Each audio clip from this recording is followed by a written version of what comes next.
কি আছে তোমার ফেসবুক পেজ আর এটা মার্কেটিং তোর লিগে পেজ ডেভেলপার যেটা এটা হলো আলাদা। এটা তোরা অনলাইনে কাজ করে যে মানে ডেভেলপ করার জন্য যে কাজগুলো করে এটা না ইনকাম আছে। এটা না 2 লাখ টাকা পর্যন্ত ইনকাম আছে।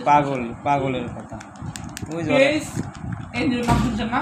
হ্যাঁ 2 বছর ধরে চাকরি করে 60-70 হাজার টাকা ইনকাম। ও হয়ে বেতন এই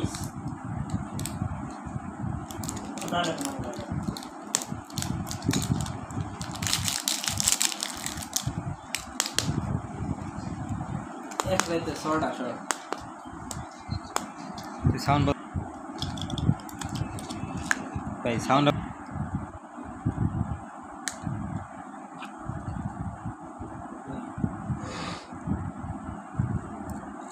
নাম কি